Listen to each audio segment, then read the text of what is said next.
Olá, pessoal. Bem-vindos a mais um bate-papo teológico. Estamos aqui hoje, então, para conversar mais uma vez sobre outro assunto que também é muito interessante.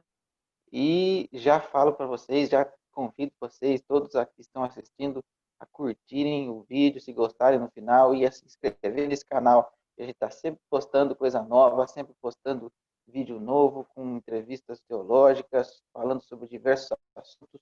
Vamos ter outros assuntos para tratar mais para frente. Já temos marcados aí com alguns outros pastores. Temos o Antônio Neto, que vai falar sobre dispensacionalismo progressivo, para que a gente possa dar uma analisada. Temos aí o Ageu Magalhães, que ainda precisa definir o assunto. Nós já temos boas pessoas aí, bons teólogos para entrevistar, para fazer perguntas. E hoje nós estamos aqui com o pastor e reverendo Brian Temple. Não sei se eu estou falando certo o seu sobrenome. Queria pedir até que você se apresentasse para a gente. É isso mesmo, meu irmão Danilo. Quero agradecer a Deus pela sua vida e pelo privilégio e oportunidade de estarmos conversando aqui. Eu sou pastor na Igreja Presbiteriana de Boituva, tenho formação teológica presbiteriana no seminário JMC, José Manuel da Conceição, dirigido inclusive pelo reverendo Ageu, que você citou agora há pouco. Estamos aqui em Boituva já há 5 anos. Sou casado com Flávia, pai de Sara, uma menininha de quase 2 anos, e quero agradecer muito a Deus por estarmos aqui. Agradeço também ao pastor Erley, amigo querido, por meio de quem nós tivemos contato, né, Danilo? Amigo Isso muito aí. importante, o meu irmão Erley, pastor lá em Goiânia.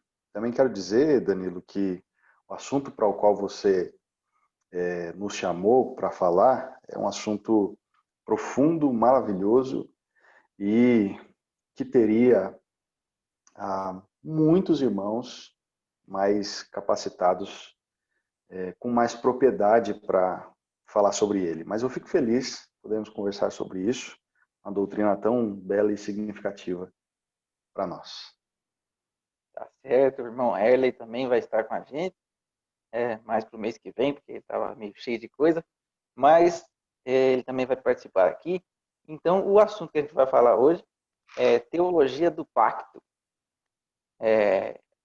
Então, vamos falar sobre esse assunto, porque poucas pessoas conhecem. A gente ouve falar de dispensacionalismo, de aliancismo, e essa briga toda no Facebook, vejam só, aí nos programas aí.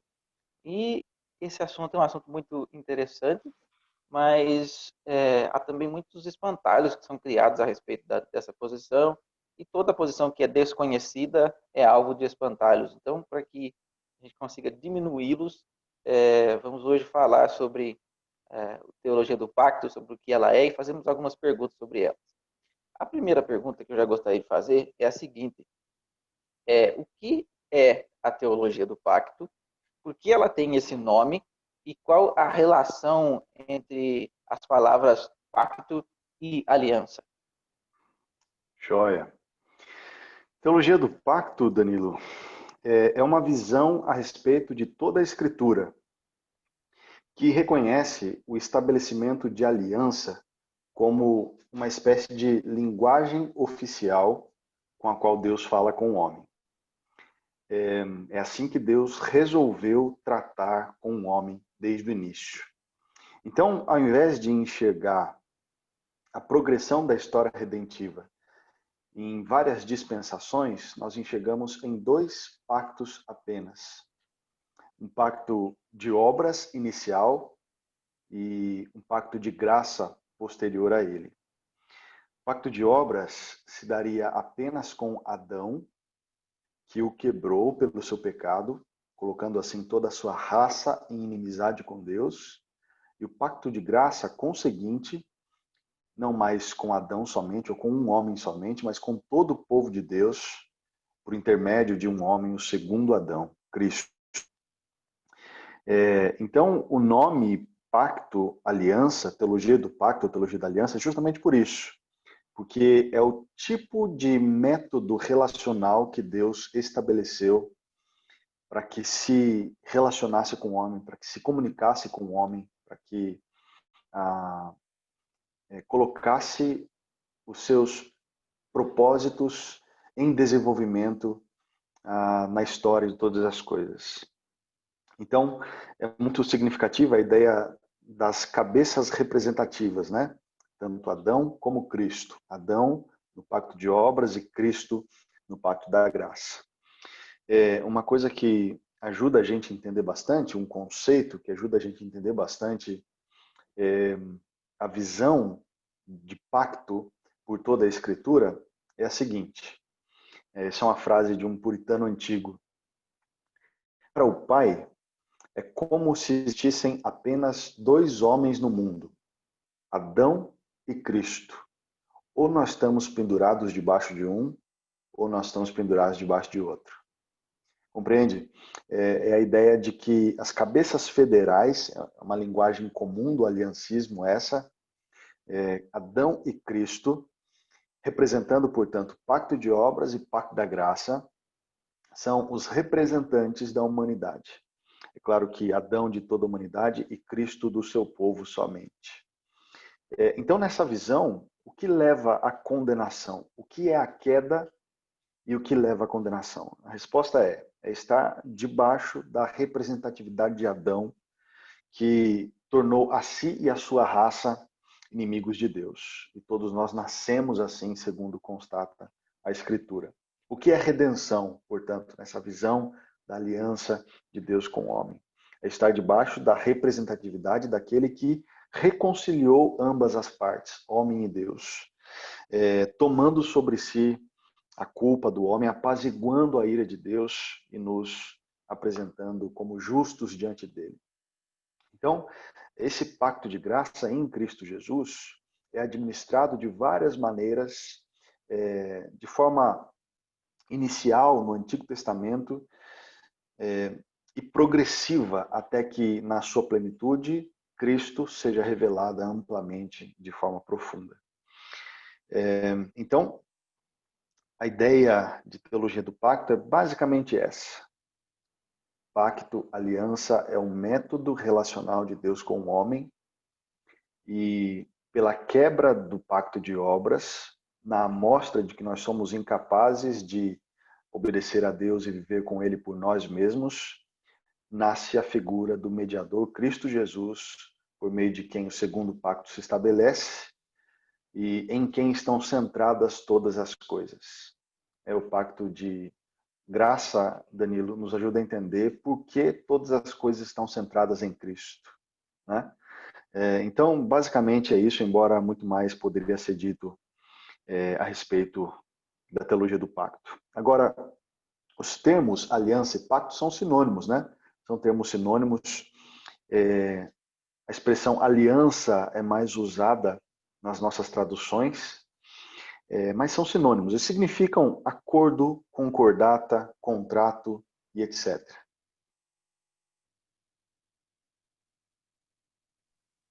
Tá certo, muito bem respondida e introduzida aí o assunto do pacto. Então, já partindo para a nossa segunda pergunta, já que a gente já sabe qual é a definição de teologia do pacto, que são sinônimos, pacto e aliança, como se desenvolve na história a teologia do pacto? Há sistematizadores, há pessoas que sistematizaram ela, que escreveram a respeito, ela sempre existiu desde a igreja primitiva, ou ela passou a existir num determinado momento da história, isso é bom ou ruim, se ela não existiu antes ou se ela passou a existir só depois, como que se deu o desenvolvimento dela na história? Embora, meu irmão Danilo, a gente tenha uma definição mais extensa e bem estruturada lá na Reforma, falar de termos relacionados às bases dessa estrutura de pensamento remonta ao comecinho da patrística, né? Como, por exemplo, Irineu de Leão, 130, 200 a.C. ele falava muito sobre a doutrina da recapitulação. Basicamente, isso que nós tocamos há pouco, né? Cristo como o segundo Adão. Ele comparava bastante Adão e Cristo, como que dizendo o seguinte: o que Adão, como representante, não fez, Cristo fez, né? Ele até coloca de forma dramática ali a história de ambos, fazendo paralelos impressionantes, né? Como, por exemplo, Adão pecou e foi expulso de um jardim. Na reconciliação de todas as coisas, Cristo o fazia chorando num jardim do Getsemane e assim por diante. Então, é muito comum em alguns escritos dele, de Irineu, a gente vê justamente esse tipo de comparação. Assim como Adão fez isso, Cristo fez aquilo. Ou Adão fez isso e isso é concernente à queda. Cristo fez aquilo e isso é concernente à redenção. Então, ele via em Cristo o resgate de tudo que foi perdido em Adão. Basicamente, isso é a consideração de alguns historiadores, o Danilo. Basicamente, isso é base mais primordial do que vem a se tornar depois a teologia da aliança. Há outros pais da igreja que dizem, por exemplo, que a igreja era o novo Israel. Essa linguagem também existe lá, a gente encontra isso. A ideia é que a igreja era o cumprimento de muitas coisas que Deus havia prometido a Israel. Então, algumas promessas, como pensa, por exemplo, alguns irmãos dispensacionalistas, não se cumpririam em Israel de forma distinta da igreja. Não, algumas promessas feitas a Israel se cumprem na igreja, mostrando que há uma unificação. Não são dois povos mais um só, como a gente deve tratar mais para frente. Um pouco mais adiante, Agostinho de Hipona, uma mente privilegiada pela graça de Deus para falar sobre a Escritura, lá por volta do ano 400 depois de Cristo, não é? No livro Cidade de Deus, diz o seguinte, tem um pedacinho aqui do que Agostinho falava sobre isso. Todos quebraram o pacto de Deus naquele único homem, Adão, né? Adão aqui entre colchetes, em quem todos pecaram. O primeiro pacto feito com o primeiro homem é, sem dúvida, isto: no dia em que comeres do fruto, certamente morrerás. Agostinho é crucial para a gente entender o que é pecado original, né? Ninguém como Agostinho falava com tanta autoridade e vastamente sobre isso, e foi estrutural para a gente entender isso dentro da teologia. Agora, ele trabalha a ideia de um pacto antes da queda. Veja que curioso. Danilo, naquela época, seria muito ousado alguém tratar de um pacto antes da queda. Muito difícil. Ninguém tinha considerado isso de forma literária, assim, como Agostinho fez. Mas Agostinho fez, né? E foi muito importante também para a construção da ideia da teologia do pacto. Na Idade Média, era comum assim a seguinte linguagem entre os teólogos: Deus está atado ao homem por meio da sua aliança. Né? A ideia de que Deus cumpre o que prometeu ao homem na sua graça e misericórdia é só porque ele fez uma aliança com o homem e obriga a si mesmo a estar com o homem mediante isso. Não é uma lei externa que teria autoridade sobre Deus e obrigaria a Deus a fazer isso. E, inclusive, a beleza do pacto da graça é justamente essa. Deus, de forma benevolente e condescendente, se destina a estabelecer uma aliança pela sua graça e se destina a estar atado com o homem, não porque é obrigado, mas porque quis, pela sua misericórdia. Isso era constatado, inclusive, entre os teólogos da Idade Média. Chegando na Reforma, Danilo, alguns teólogos falavam da unidade dos testamentos, né? O que é basilar para a ideia da teologia do pacto. Ou seja, há uma unidade, de certa forma, uma continuidade entre Antigo e Novo Testamento, né? Bullinger, que às vezes não é muito citado, mas é importante, é sucessor de Zwinglio, né?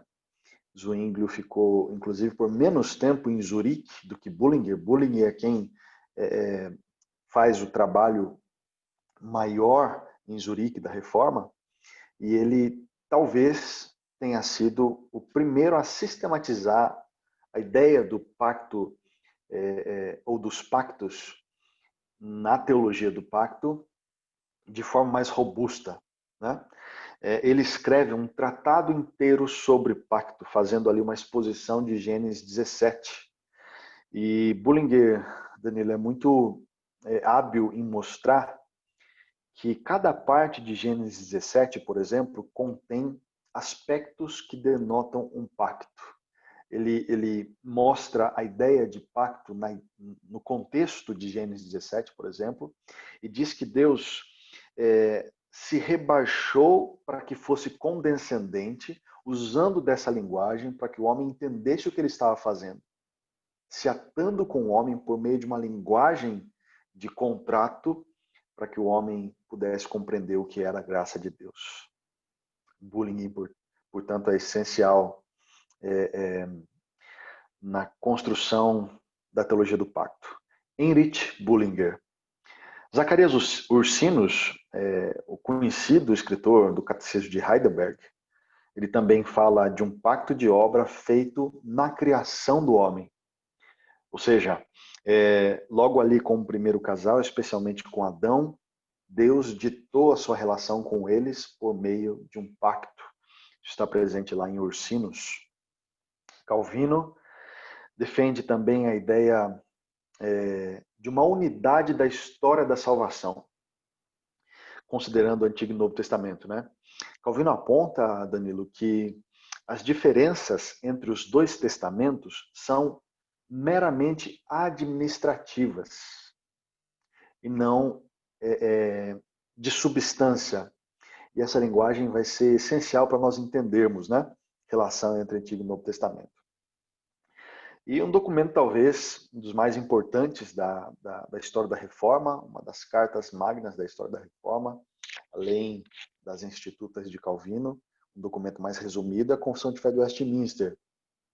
E lá contém, de forma muito objetiva, algumas palavras que mostram para nós o que é teologia do pacto, né? Se você me permite aqui, eu quero citar pelo menos um trechinho pequeno do capítulo 7 da Confissão de Fé de Westminster, que diz o seguinte: o primeiro pacto foi feito com o homem, ou o que foi feito com o homem era um pacto de obras.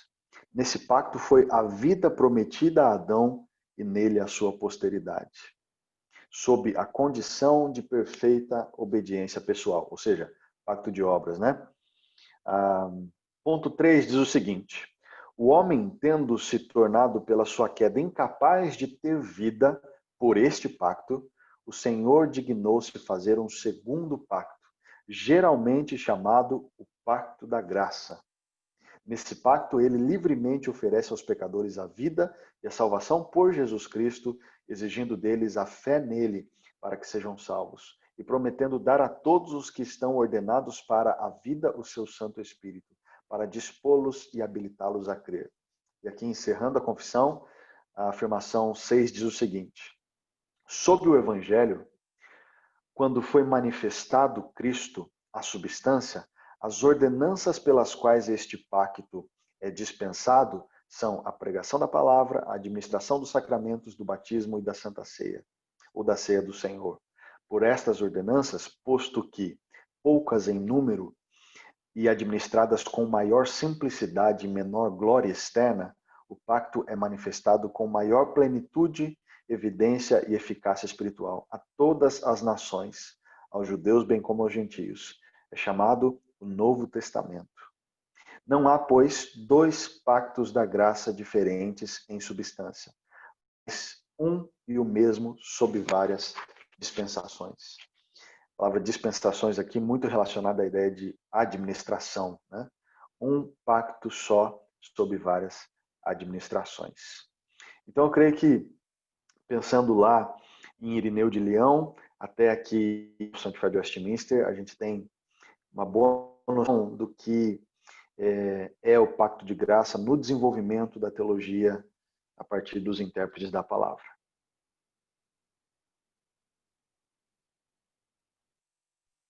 Certo? Muito bom saber a respeito de como ela se desenvolve na história, até porque a nossa próxima pergunta tem um pouco a ver com isso.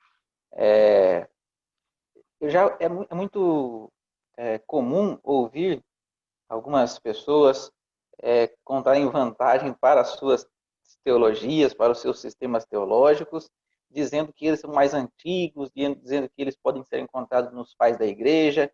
E eu já ouvi dizer, em alguns debates, que o aliancismo é uma teologia muito mais bíblica, até porque ela existe há muito mais tempo do que o dispensacionalismo, comparando com essa outra vertente teológica. Então, a gente pode dizer que um determinado pensamento teológico, ou nesse caso, o aliancismo, a teologia do pacto, é melhor e mais bíblica do que o dispensacionalismo, por ela ser mais antiga? Olha, meu irmão, é relevante o fato de que o dispensacionalismo seja consideravelmente mais jovem, né? Perto dos antigos conceitos da aliança. Alguns atribuem o nascimento do dispensacionalismo há pouquíssimos séculos atrás, né? Enquanto que a base para a doutrina da aliança já está lá nos pais da igreja. Eu creio que a questão da antiguidade dos termos e das bases da doutrina da aliança seja importante para a gente entender o seu peso e verdade. No entanto, eu creio que esse não deve ser o critério nivelador, né?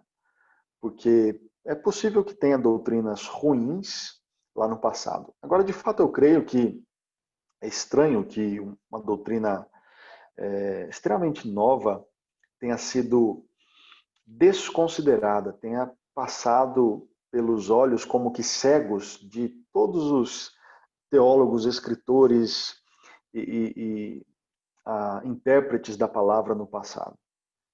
Então, eu creio que é significativo o fato da antiguidade dos termos da aliança, mas no final das contas, para ser sincero, eu penso que o aliancismo é melhor mesmo, Danilo, mais coerente, porque se encaixa no que a palavra revela a respeito da relação de Deus com o homem. Eu penso que é mais coerente, é uma visão que tem mais respaldo bíblico nos termos da progressividade da revelação, da relação entre os testamentos e de tantos outros pontos que se harmonizam aí, gerando essa ideia. É claro que muitas ideias são denominadas posteriormente, né? Então eu vejo isso na teologia do pacto, teologia da aliança.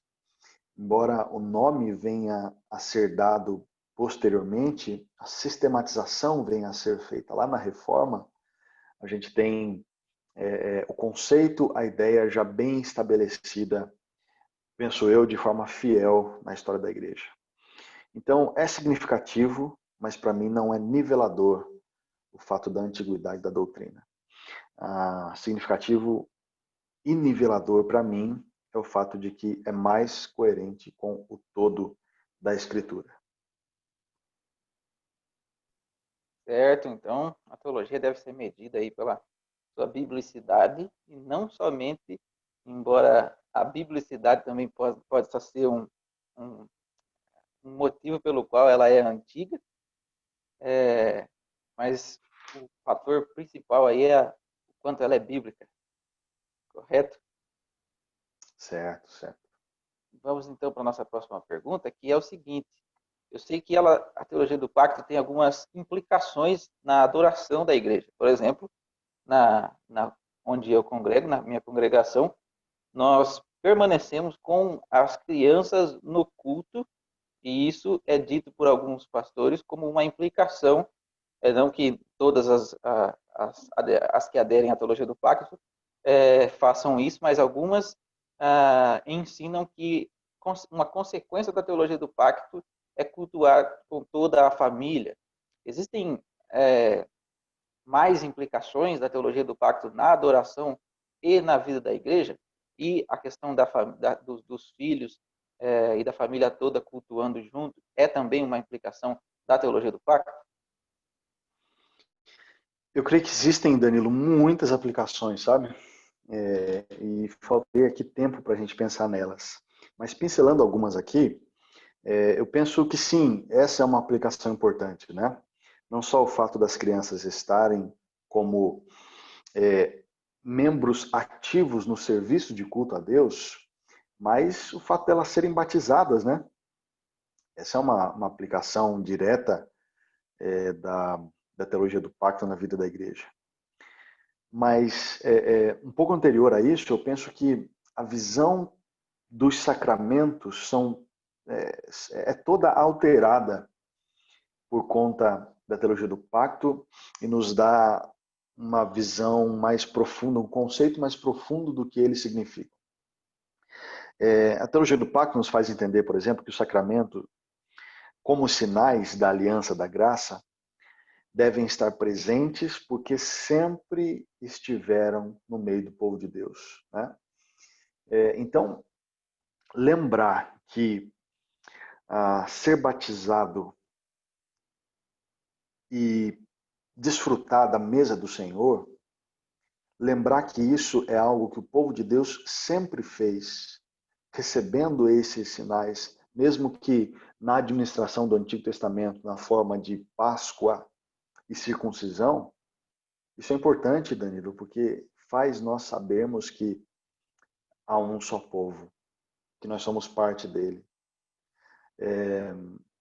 E automaticamente, relacionado a isso, como um braço disso, a participação ativa das crianças como a igreja hoje, né?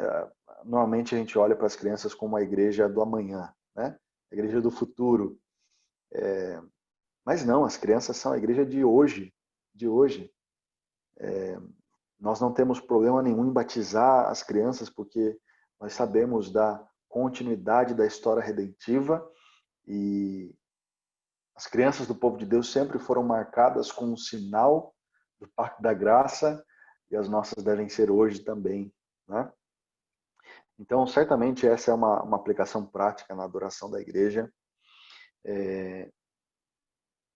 importante. Eu creio também que a nossa relação com a confiança na salvação se aprimora diante da teologia do pacto. Por exemplo, eu creio que a doutrina do pacto, Danilo, provê para nós a mais completa segurança possível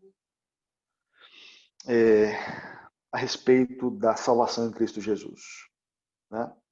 Como os teólogos da Reforma usavam a linguagem de Deus estar atado conosco, a gente pode pensar hoje nisso para lembrar o fato de que o Senhor é fiel às promessas que ele fez, colocando a si mesmo em pacto com o homem. Não existe possibilidade de Deus voltar atrás a respeito, inclusive, da incondicionalidade dos seus termos quando entra em pacto e aliança com o homem, representando tanto a si quanto a parte do homem em Cristo Jesus, em perfeita integridade, retidão, justiça, santidade. Ou seja, olhar para a redenção através do prisma do Pacto da Graça, meu irmão, é algo que traz uma segurança tão sólida a respeito da obra de Deus que nenhuma outra teologia traria. Portanto, isso eu creio que é significativo também para a nossa vida diante do Senhor, para olhar para a nossa insignificância, para o nosso pecado e ao mesmo tempo olhar para a teologia do pacto. E o resultado, Danilo, não pode ser outro, é ajoelhar e adorar o Senhor mesmo, né? Porque a obra de Deus é magnífica Coisas relacionadas à família também, como o casamento, né? A teologia do pacto nos faz lembrar que o casamento como uma aliança para a glória de Deus, como parte da vida de adoração prática diária ao Senhor, reflete ou deve refletir a aliança que Deus estabelece com a sua igreja, né? Por isso que não é incomum nós vermos na Bíblia a imagem da história da igreja com o Senhor sendo retratada na figura da história de um noivo com uma noiva. E quando Deus diz, porque está em pacto atado com o homem, as seguintes palavras: nunca te deixarei, jamais te abandonarei. É isso que Deus espera que nós, no coração, digamos uns aos outros como casais, como cônjuges. Nunca te deixarei, jamais te abandonarei. Embora seja uma tarefa árdua, humanamente falando, amar a igreja de Cristo, a gente sabe que Deus o faz de forma constante e incondicional, e isso deve se refletir na família, especialmente nos casais. Na santidade, meu irmão, eu penso que não existe definição mais interessante de santidade do que essa. A santidade é ser menos como Adão e mais como Cristo. É percorrer o caminho entre Adão e Cristo, não como uma tentativa de conquistar algo do Senhor, mas porque nós fomos conquistados pelo Senhor. O passo seguinte agora é honrá-lo por tão grande salvação. E a forma de honrá-lo é deixar de ser Adão para ser Cristo. Ser menos como Adão e mais Cristo. Percorrer esse caminho que lá atrás a gente via Irineu de Leão falando e dizendo que o que um não fez, o outro fez perfeitamente. O que um deixou de fazer, o outro não deixou porque era reto, justo e íntegro. E assim se dá a nossa salvação, que também configura posteriormente um chamado à santidade e à vida com Deus. Enfim, são muitas aplicações profundas aqui que a gente pode subentender da doutrina do pacto para a vida da igreja de várias perspectivas, mas especialmente na vida da adoração, tanto pública quanto particular, diária, do povo de Deus. Certo, excelente. Partindo então para a nossa próxima pergunta, a quinta pergunta agora. A pergunta é a seguinte: alguns teólogos que se opõem ao nosso sistema teológico, eles vão usar a ideia de que há uma ausência de termos como teologia, como pacto das obras e pacto da graça, são termos encontrados facilmente na Confissão de Fé de Westminster, no símbolo de fé. Alguns outros teólogos, eu sei como o Palmer Robertson, ele usa alguns termos diferentes, mas se refere à mesma coisa, às ideias dos dois pactos, o pacto das obras e o pacto da graça. E como então nós devemos lidar com a ausência desses termos na própria Escritura? Por exemplo, Adão, no jardim, é dito que Deus tem um pacto com ele, o pacto das obras, pelo meio do qual ele tem que obedecer a Deus para que continue vivendo, mas não existe lá um termo claro, evidente. Deus fez um pacto com Adão, e esse pacto se chama pacto das obras. Como a gente lida com essa ausência?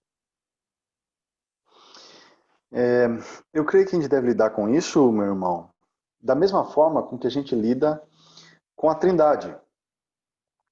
A palavra não está presente, não se encontra na Escritura, mas o conceito está lá, claramente, né? Então, nós não vemos a palavra pacto de obras, por exemplo, lá em Adão, mas o conceito passa a ficar claro. Não só pela descrição dos 3 primeiros capítulos de Gênesis, mas posteriormente. Há uma série de textos com os quais nós podemos tratar que suscitam essa ideia para nós, né? Então, embora não haja a expressão, o conceito está abundantemente na Escritura. Não só em trechos específicos, mas na análise do todo da revelação, fica claro o conceito e as ideias. Por exemplo, em Romanos 5, de 15 a 21, nós temos Paulo argumentando aqui que no primeiro Adão nós tivemos pecado e morte, e em Cristo Jesus, o segundo homem, o segundo representante, nós tivemos obediência e vida, né? Os termos aqui são muito claros quanto a isso. Se pela ofensa de um e por meio de um só reinou a morte, muito mais agora os que recebem a abundância da graça e o dom da justiça reinarão em vida por meio de um só, a saber, Jesus Cristo. Ou seja, aquela ideia bastante clara das cabeças federais, né? Por meio de um reinou morte, por meio de outro reinou vida. Por meio de um houve quebra do pacto do Senhor, por isso veio a morte, e há abundantes textos falando que a quebra da lei que era para a vida se me tornou em morte, como diz Paulo. Mas agora isso tudo é suplantado pela obra maravilhosa do segundo Adão, de Cristo Jesus, que traz vida, né? Porque como pela desobediência de um só homem muitos se tornaram pecadores, assim também por meio da obediência de um só muitos se tornaram justos, né? E assim por diante. Então a gente não vê o termo, mas o conceito está lá. 1 Coríntios 15, nos mesmos termos, né, inclusive, pois assim está escrito: o primeiro homem, Adão, foi feito alma vivente, o último homem, Adão, porém, é espírito vivificante. Primeiro e último Adão. Adão e Cristo. Mas não é o primeiro espiritual, e sim o natural, depois o espiritual. O primeiro homem formado da terra é terreno, o segundo homem é do céu. Como foi o primeiro homem, o terreno, tais são também os demais homens terrenos. E como é o homem celestial, tais também os celestiais. Então, nós vemos essa linguagem constante de Paulo mostrando que a chave para nós entendermos queda e redenção está nas figuras de Adão e Cristo, como aqueles que descumpriram sua parte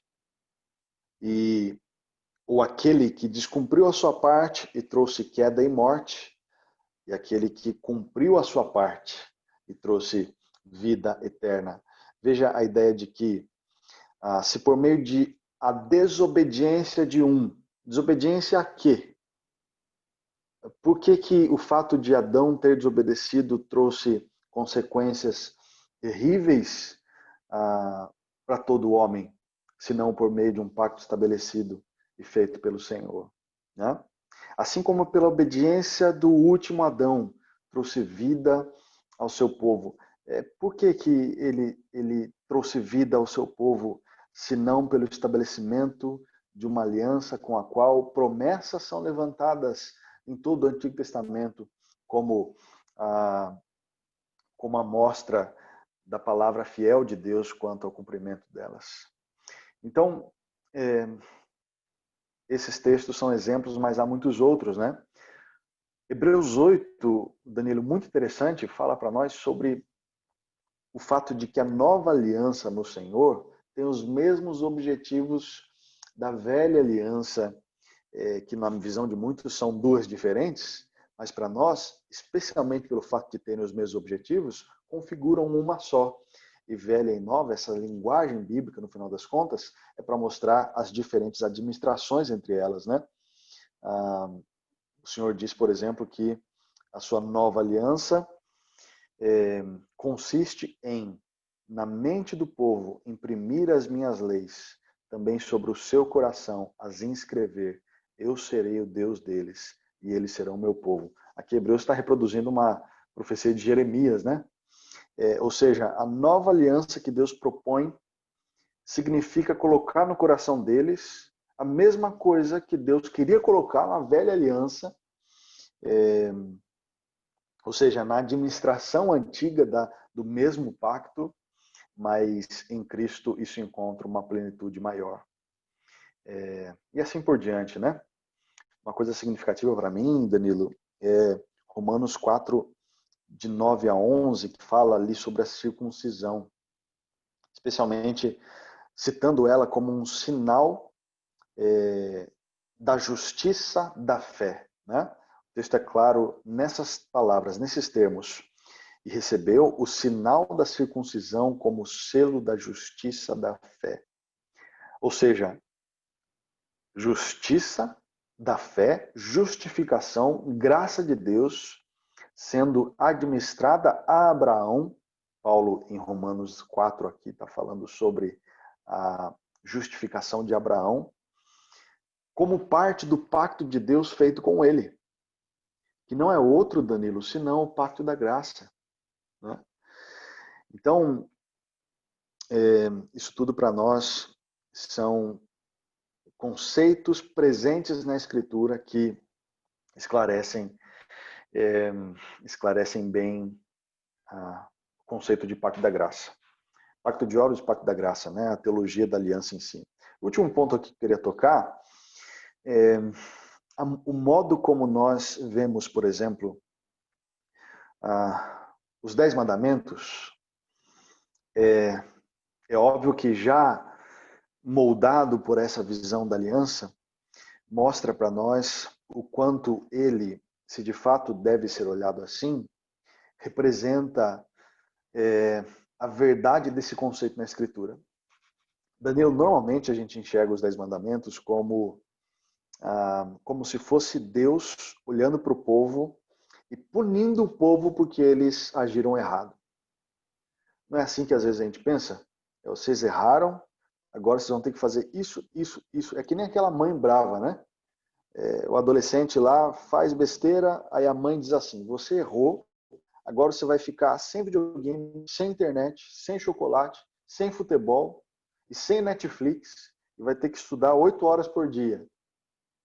Não é assim que a gente vê os 10 mandamentos às vezes? Agora, veja da perspectiva do cabeçalho dos 10 mandamentos. Né? Deus dizendo, vocês são o meu povo, eu os libertei. E, portanto, vocês devem andar assim.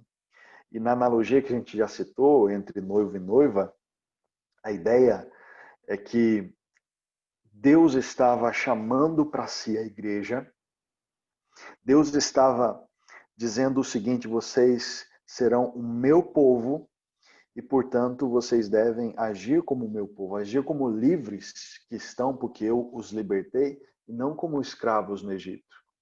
E aí, para nós, fica claro que a entrega da lei é uma atitude de graça, faz parte da administração do pacto da graça, porque ela vem justamente depois da libertação do povo de Deus do Egito, ou seja, nós sendo libertos do pecado, recebemos a lei do Senhor para que saibamos como honrar ao Deus que nos libertou. Então, ao invés de interpretar os 10 mandamentos como a punição de uma mãe brava, né, sobre o filho, a gente deve lembrar da ilustração do noivo e da noiva. E no final das contas, Cristo chamando para si a igreja, convidando para um noivado, convocando para um noivado irresistível. E aí ele diz, né, a minha noiva não deve ter outro noivo, somente a mim. Noiva minha não deve andar com a foto de outro noivo, de outro homem na carteira, mas ela deve ter olhos só para mim, né? Não faça imagem de escultura. A minha noiva não deve considerar o meu nome com desrespeito e representá-lo onde for. A minha noiva terá 6 dias da semana para fazer o que ela precisa, mas um dia da semana será só nosso. Será para o nosso encontro, deleite e alegria. A minha noiva precisa mostrar honra aos que estiverem ao seu redor, a começar pelos pais. A minha noiva não deve atentar contra a vida de ninguém, pelo contrário, deve preservar. A minha noiva não deve ser infiel ela deve ser leal. A minha noiva não deve furtar, porque ela já tem tudo a partir do nosso relacionamento. Ela deve ser justa. A minha noiva não deve mentir, ela deve sempre ser verdadeira. E a minha noiva não deverá cobiçar o que não lhe pertence, deverá viver contente com a graça encontrada no nosso relacionamento. Então, os termos dos 10 mandamentos remontam também meio que um pacto de vassalagem ali, né? Quando uma grande nação encontrava uma pequena, seria dominada pela grande, mas a ascendência, ao invés de passar por cima da nação pequena, a nação grande propõe um pacto no qual haveria relacionamento, submissão e alegria e vida, né? Então, eu creio que o conceito deste pacto, tanto de obras no início como de graça abundantemente depois, está, Danilo, permeada por toda a Escritura.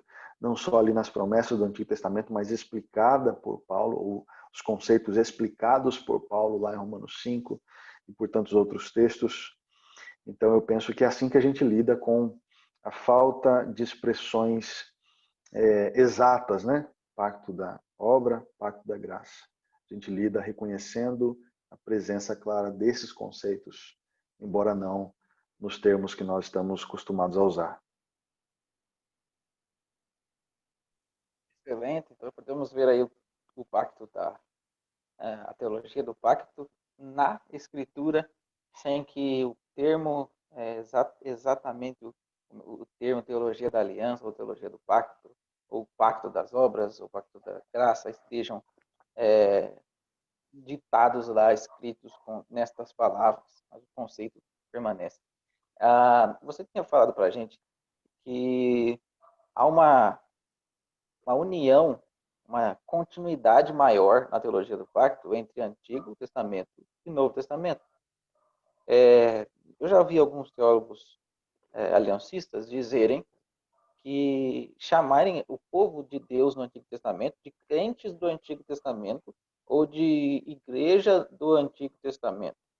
E também nós estamos habituados a quando fazemos um curso de teologia de história da igreja, por exemplo, começarmos pela igreja ali com os apóstolos e depois disso seguindo até os dias atuais. Então a ideia de que a igreja começa com os discípulos de Cristo parece bem forte, pelo menos na nossa teologia brasileira, mas a teologia do pacto parece dizer que havia já uma igreja no Antigo Testamento. Como lidamos com isso? Havia mesmo uma igreja antiga no Antigo Testamento? E qual há uma diferenciação, uma distinção entre esses dois povos, igreja do Antigo, igreja do Novo, ou judeus, Israel e igreja? Certo, meu irmão. Eu creio que essa pergunta é importantíssima, viu, Danilo? E essa é uma das aplicações mais belas e importantes da teologia da aliança na observação da história da redenção. Veja bem, sim, a igreja já existia no Antigo Testamento segundo a teologia do pacto. Porque há um só povo de Deus na história. Não são dois povos, Israel e igreja. É um só povo que foi manifestado majoritariamente pela nação de Israel no Antigo Testamento e que é a igreja de Cristo também no Novo Testamento. Ou seja, a gente pode chamar Israel de igreja, assim como a gente pode chamar a igreja de Israel, o Israel espiritual, não é isso que diz lá em Romanos? Nem todos os que são de Israel são de fato israelitas, né? Deixa eu formular melhor a frase aqui, né? Nem todo o de Israel é de fato israelita. O que Paulo estava querendo dizer com isso? Estava querendo dizer que nem todo israelita de sangue é pertencente ao Israel espiritual, porque o foco, as promessas de Deus e a obra de Deus é sobre o Israel espiritual, que é composto também por gentios e por gente de toda a nação. Então, não são dois povos. Há dois textos aqui, Danilo, chaves para a gente entender isso, né? O primeiro deles é Efésios 3, 6. Efésios capítulo 3, versículo 6. Eu quero ler aqui. Diz o seguinte: a saber que os gentios são co-herdeiros, membros do mesmo corpo e coparticipantes da promessa em Cristo Jesus, por meio do Evangelho. Então veja que por 3 vezes o texto mostra que os gentios estão atados às promessas em Cristo Jesus. Que promessas é essa? São essas. São todas aquelas feitas no Antigo Testamento a respeito do Messias, que um dispensacionalista diria que são a respeito de Israel somente, ou que talvez na aplicação a Israel, uma vez tendo a rebeldia de um povo arredio contra o Senhor, passa aos gentios. Mas nós vemos que eles não são os alvos únicos dessas promessas, os gentios, mas eles são coparticipantes com o povo de Deus no Antigo Testamento. Eles são membros de um mesmo corpo, que concerne ou contempla gente do Antigo e Novo Testamento. Eles são co-herdeiros da promessa em Cristo Jesus por meio do Evangelho. Outro texto chave para entender isso também é Romanos 11, 25 e 26, que diz o seguinte: porque não quero, irmãos, que ignoreis este mistério, para que não sejais presumidos em vós mesmos, que veio endurecimento em parte a Israel, até que haja entrado a plenitude dos gentios, e assim todo o Israel será salvo. Como está escrito: virá de Sião o libertador, e ele apartará de Jacó as impiedades. Então, Danilo, esse texto é maravilhoso. Ele está dizendo o seguinte: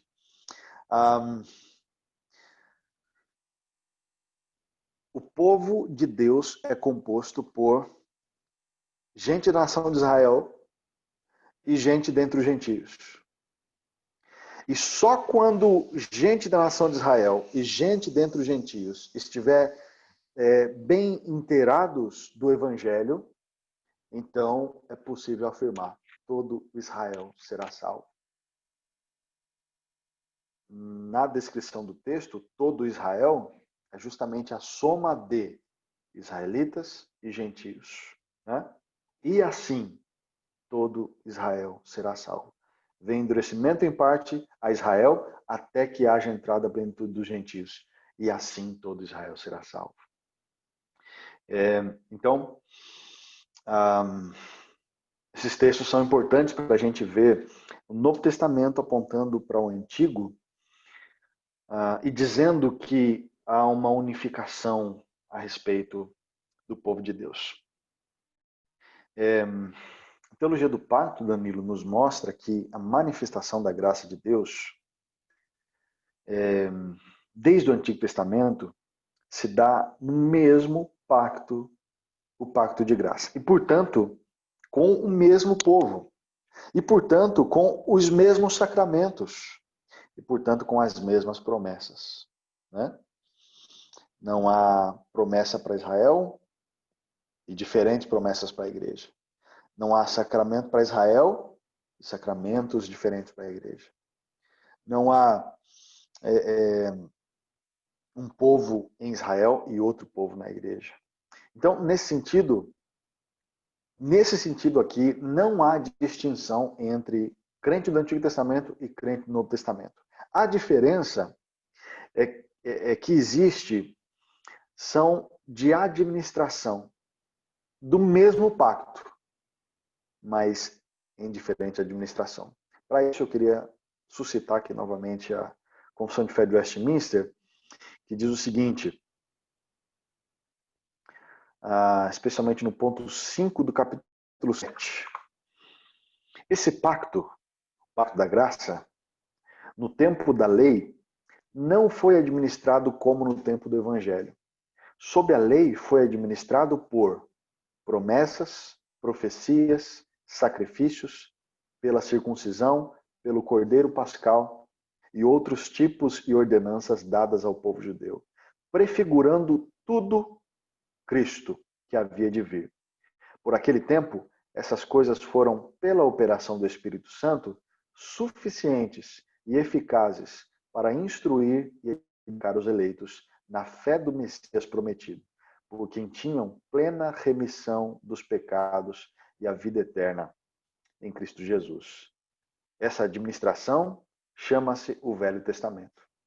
Então a diferença, meu irmão, era que o Pacto da Graça era administrado um pouco diferente do que é no Novo Testamento. Novo Testamento com mais plenitude, no Antigo Testamento de forma mais embrionária, mas suficiente para que em Cristo os eleitos estejam salvos, né? Então a diferença está aqui. Eles recebiam o conceito do pacto de graça sendo entregue a eles por meio de promessas, profecias, sacrifício e, digamos assim, os sacramentos do Antigo Testamento, circuncisão e Páscoa. Então veja que, de fato, são diferenças, mas pequenas. São diferenças administrativas, mas em essência, Danilo, é a mesma coisa. É a mesma coisa. É a graça de Deus sendo revelada por meio de sangue derramado. A lei cerimonial prefigurando em tudo a Cristo, né? E que tem total relação com o que é a graça revelada em plenitude no Novo Testamento, né? Para brincar aqui um pouquinho com os termos, de certa forma, as leis cerimoniais ainda estão em vigência. Por que eu digo isso? Porque ainda vale a lei de que, por meio de um sacrifício, nós somos salvos. O sacrifício ainda é necessário. Ele já foi feito. O sangue foi derramado. E isso permanece sobre nós. Nós estamos revestidos com o sangue de Cristo. Então veja como, é claro que os trâmites práticos da lei cerimonial foram abolidos, mas veja como a essência dela permanece. É por meio do sangue derramado do Cordeiro de Deus que tira o pecado do mundo que nós somos salvos. Então, é nesse sentido que há diferença, no sentido das diferentes administrações do mesmo pacto. Mas, em essência, é o mesmo povo salvo da mesma maneira. Excelente. Então, partindo agora para a nossa próxima pergunta. E a pergunta é a seguinte: você até citou algumas outras alianças. Nós vemos na Escritura que existem várias alianças feitas com Abraão, feitas com Moisés, com o seu povo, feitas com Davi, e sabemos da nova aliança. Então, tem várias alianças claras que nesses momentos da Escritura, de fato, há o termo mesmo, aliança. Deus fez uma aliança com Abraão, fez com Moisés, fez com Davi, fez uma nova aliança, né? Fez isso em Jeremias. Como a gente pode dizer, então, se há todas essas alianças, que há apenas duas alianças na qual toda a Escritura é organizada ao redor delas? Certo. É só uma questão, na minha visão, simples, sabe? Embora importante, é simples da gente compreender. O teólogo L. Duncan, ele fala sobre os estágios progressivos do Pacto da Graça. É isso. Todas essas alianças, desde a noaica, mosaica, davídica e assim por diante, são todos estágios diferentes na progressividade da revelação de um mesmo pacto, o Pacto da Graça, né? Então, a ideia é que, como nós já dissemos, esse pacto foi sendo administrado aos poucos, né, no comecinho lá, digamos assim, a conta-gotas ao povo de Deus, até que na progressão do seu desenvolvimento, tivesse o seu ápice em Cristo Jesus. Mas é a mesma aliança, mesmo que apresentada de maneiras diferentes, né? De perspectivas diferentes, renovadas ali sobre o povo de Deus. O importante é que em Cristo, o pacto da graça fica mais pleno, né? As promessas anteriormente, a ação dessas alianças pequenas, apontando para um só pacto, uma só corrente na história, né? O que cada aliança traz na sua essência, Danilo, no final das contas, é a graça de Deus. É a graça de Deus. E a graça de Deus, nesse sentido, é como uma corrente na qual esses elementos de alianças pequenas estão pendurados, né? E essa corrente é o pacto da graça. O pacto da graça. Então, a doutrina do pacto nos ensina uma coisa importantíssima para nós lermos a palavra. Eu creio que essa é uma aplicação também essencial da teologia da aliança. A doutrina do pacto, Danilo, nos ensina que Deus quer que nós leiamos a Escritura não como 66 livros separados, né? Mas como uma grande história de redenção. Uma só história. Uma só história. Né? Que mostra um só Redentor, que é Salvador de um só povo, e que aplica isso no desenrolar dessa história magnífica que se desenvolve, inclusive através dessas pequenas alianças. Então, é assim que eu creio que nós devemos ver essas pequenas alianças, como estágios progressivos do Pacto da Graça. Ok, bem respondido. E nossa última pergunta, e depois teremos algumas recomendações de livros a respeito do tema. A última pergunta nós sabemos que o batismo das crianças é algo um pouco estranho à nossa realidade evangélica predominante no Brasil. No Brasil é muito estranho quando você fala, batizei a minha filha, ou você leva um convitinho, ó, convitinho aqui para o batismo. E as pessoas dizem, mas você não é evangélico? Então, isso é bem, o batismo só das pessoas que creem é algo muito predominante na teologia da maioria das igrejas brasileiras.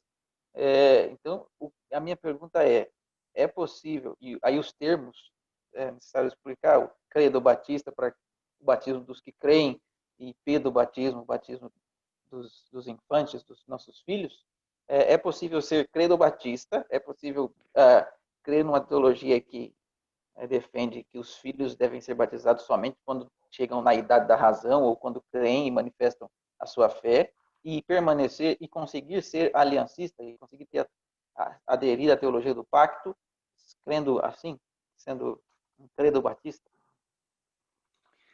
Olha, Danilo, é uma pergunta que me fez pensar bastante, viu? Eu acho que existe gente que confessa crer na doutrina da aliança, mas se recusa a batizar os infantes, né, os filhos, ou se recusa a concordar com isso. Talvez isso seja uma incoerência, talvez, né? Mas na minha visão, o natural era que ao se crer na doutrina da aliança, a consequência automática seria o entendimento do pedobatismo. A não ser que se faça ressalvas ali quanto às questões da continuidade entre os sacramentos, mas isso quebra toda a ideia de continuidade de Antigo e Novo Testamento, união, né, dos testamentos, ou seja, são ressalvas que geram mais ressalvas e assim por diante, e você vai quebrando a teologia da aliança, a teologia do pacto, eu creio que isso seja bastante incoerente. Para nós é simples o conceito de que se no Antigo Testamento os filhos eram incluídos na aliança por meio de circuncisão, por meio do sinal, que era a circuncisão, no Novo Testamento são incluídos por meio do batismo, que é o sinal neotestamentário para isso, né? A respeito do mesmo pacto.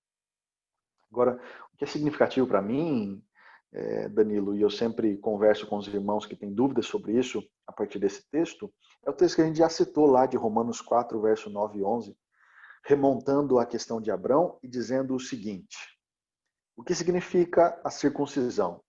É o selo da justiça da fé. Ou seja, nós temos similaridade com o significado do batismo, né? É o que simboliza que fomos justificados em Cristo. Pergunta: uma criança de 8 dias de vida tinha noção de que, ao ser circuncidada, ela estava sendo selada com o símbolo da justiça que vem pela fé?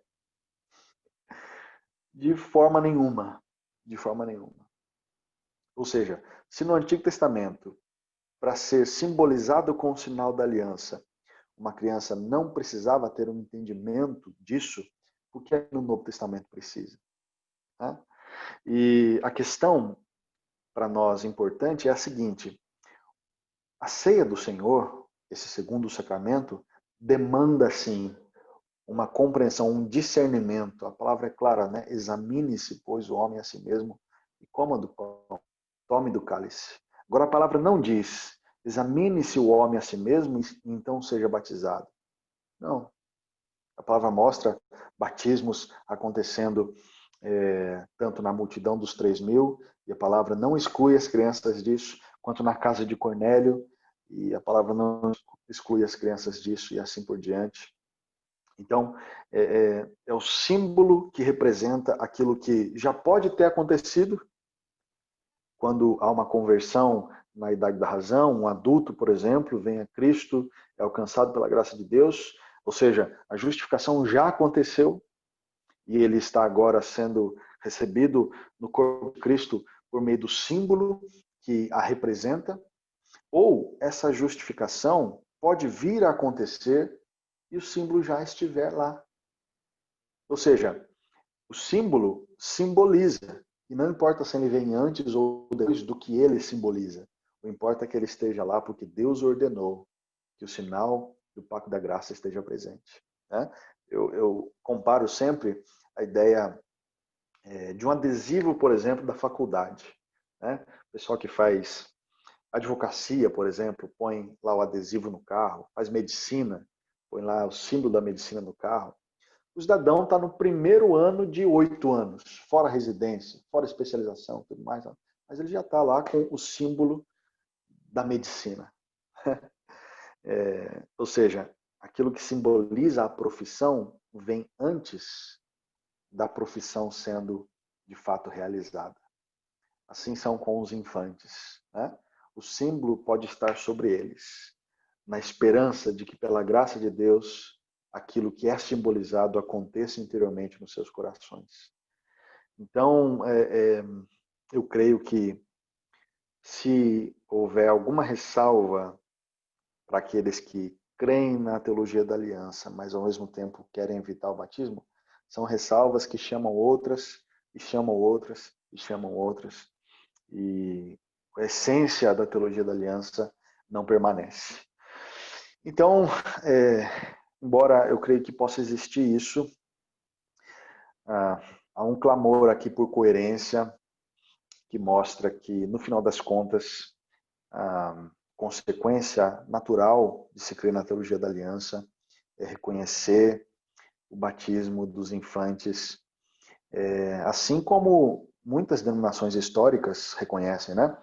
Eu sei que nosso evangelicalismo brasileiro, de fato, estranha isso, mas não são só os presbiterianos, né?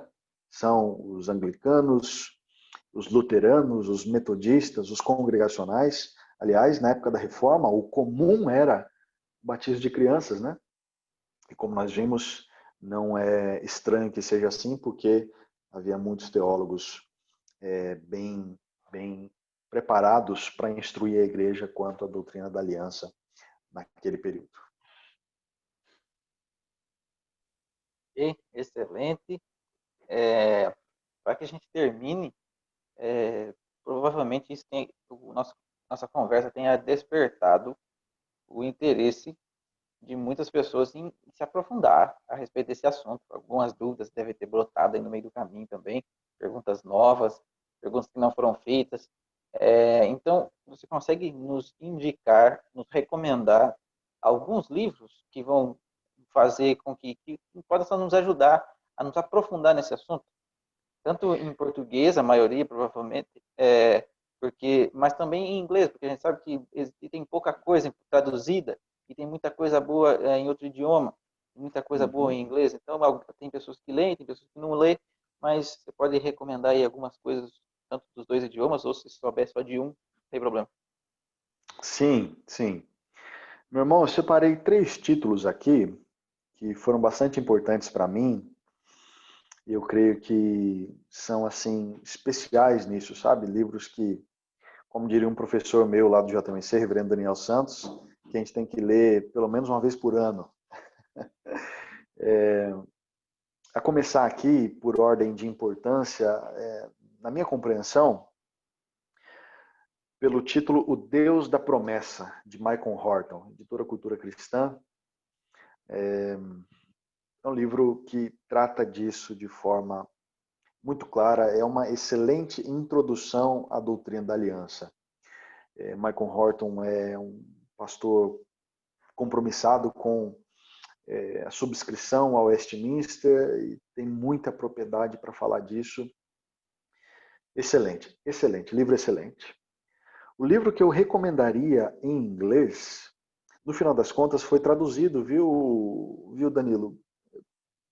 Uma maravilha, viu, de literatura, recentemente traduzida aí também pela Cultura Cristã,